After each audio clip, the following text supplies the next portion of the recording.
Coba deh, bayangin skenario yang kayaknya relate banget sama banyak dari kita. Pagi-pagi, HP kamu bunyi. Bukan alarm, tapi notifikasi yang paling ditunggu-tunggu. Gaji bulanan baru aja mendarat. Lega banget kan? Nah, perasaan lega itu kayaknya cuma numpang lewat doang, mungkin cuma bertahan ya 48 jam. Karena setelah itu realita mulai nagih. Soalnya abis itu notifikasi keluar mulai berdatangan. Tanggal 3, cus, bayar kos. Tanggal 5, cicilan. Tanggal 7, kirim buat orang tua. Tanggal 10, belanja bulanan. Itu belum yang lain-lain loh. Rasanya uang itu kayak punya kaki sendiri dan langsung lari entah kemana. Tiba-tiba baru juga pertengahan bulan, pas iseng cek saldo, kaget. Angkanya tinggal segini, padahal bulan masih panjang banget. Nah, disinilah pertanyaan menusuk itu muncul di kepala kita. Kalau kamu ngerasa ini familiar banget, tenang, kamu nggak sendirian. Pertanyaannya bukan lagi kok bisa, tapi kenapa sih ini kejadian terus? Kenapa angka yang di awal kelihatan gede, pas akhir bulan kok jadi sesak banget ya? Jawabannya karena ada dua musuh tak kasat mata yang lagi diam-diam mengeroyok dompet kita. Yuk kita bedah satu persatu. Musuh pertama namanya inflasi. Gampangnya gini, dengan asumsi inflasi 3% aja per tahun, uang 6 juta kamu hari ini, nilai atau daya belinya itu bakal nyusut jadi sekitar 5,4 juta di tahun 2026. Beneran, ini tuh kayak potong gaji siluman yang gak pernah kamu setujui. Analogi yang paling pas buat inflasi itu ya rayap. Dia nggak berisik, nggak kerasa dari hari ke hari. Tapi diem-diem dia ngegrogotin fondasi keuangan kamu sampai benar-benar keropos. Musuh kedua ini lebih personal, soalnya datangnya dari dalam diri kita sendiri. Inflasi gaya hidup. Ini tuh jebakan psikologis di mana standar hidup kita, tanpa sadar, ikutan naik tiap kali gaji naik. Coba deh kita bandingin. Dulu nih kopi saset di rumah udah nikmat banget. Sekarang kayaknya wajib ngopi di kafe yang harganya 40 ribuan. Dulu nongkrong seminggu sekali itu udah healing. Sekarang 3 kali seminggu kok rasanya biasa aja ya. Otak kita tuh cepat banget nge-upgrade kemewahan jadi kebutuhan baru. Jadi ini sebenarnya bukan lagi soal angkanya, tapi soal sistem yang kita pakai. Udah saatnya kita geser fokus dari ngeluhin masalah ke nyari solusi. Waktunya ambil alih kendali.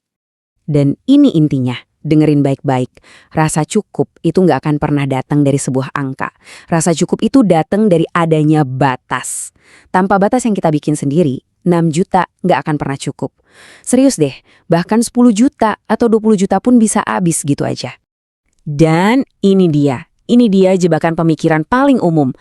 Ntar aja deh serius ngatur uangnya kalau gaji udah naik. Padahal justru kebiasaan finansial yang bagus itu ditempa pas kita lagi terbatas. Tanpa sistem, kenaikan gaji itu cuma bakal jadi bahan bakar buat naikin pengeluaran.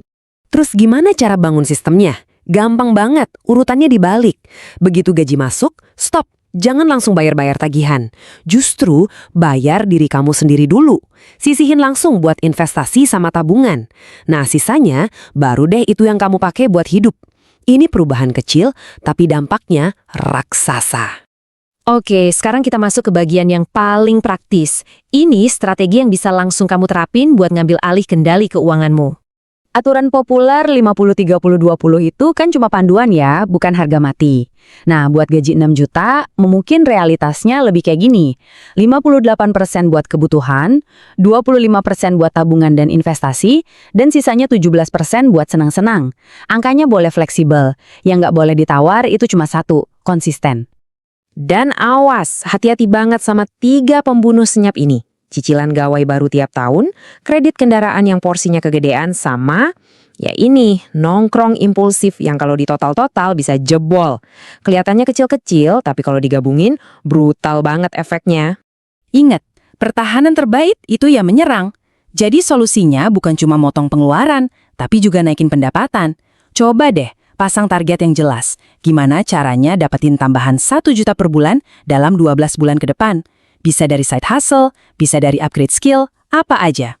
Oke, sekarang kita masuk ke bagian yang jujur mungkin bakal ngubah cara pandang kamu soal uang selamanya.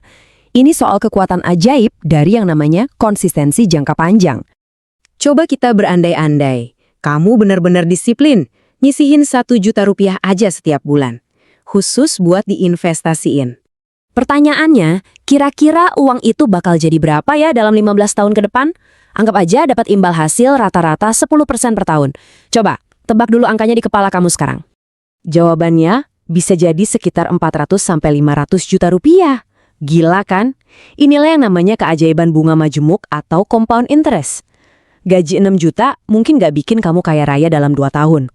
Tapi dengan sistem yang benar, itu bisa jadi 500 miliar dalam 15 tahun.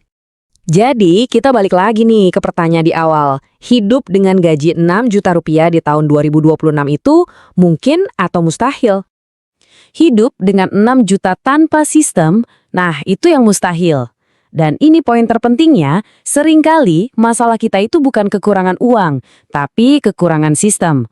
Kamu nggak perlu nunggu kaya buat mulai ngatur uang. Justru sebaliknya, kamu perlu ngatur uang buat bisa jadi kaya.